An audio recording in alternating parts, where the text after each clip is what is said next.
Key, Ano yun, Chen? I think we're going to fail in this challenge. Kaya natin to. Please. Onting tiis na lang.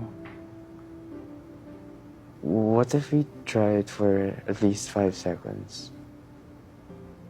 Ang alin? Hoy, ang alin nga, Chen? Kissing? Chen kasi. 5 seconds lang. But there's a 5-second rule sa food. If it touches the ground within 5 seconds, malinis pa rin and you can still eat it.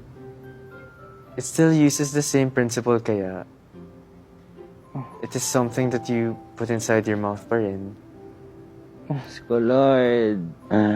Lahat ng effort natin dito din pala babagsak. Okay, Chen. 5 seconds, ha? Huh? 5 seconds. Yun lang bibigay ko sa'yo.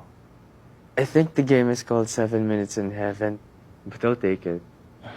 Let's just gargle with mouthwash after. 5 seconds. So, galingan mo, ah. Wala nang nakaw na halik to. And dapat prepared tayo pareho. Okay. Okay. Teka, pag tapos na to't nakauwi ka ng lahat, mag-self-isolate ka ng 14 days, ha? Ako din. And magbalitaan na lang tayo kung ano't ano man.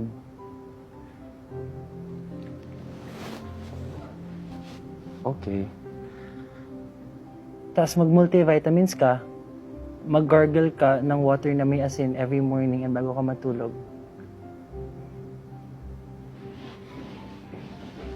Okay. Tatanggalin ko na yung face mask ko.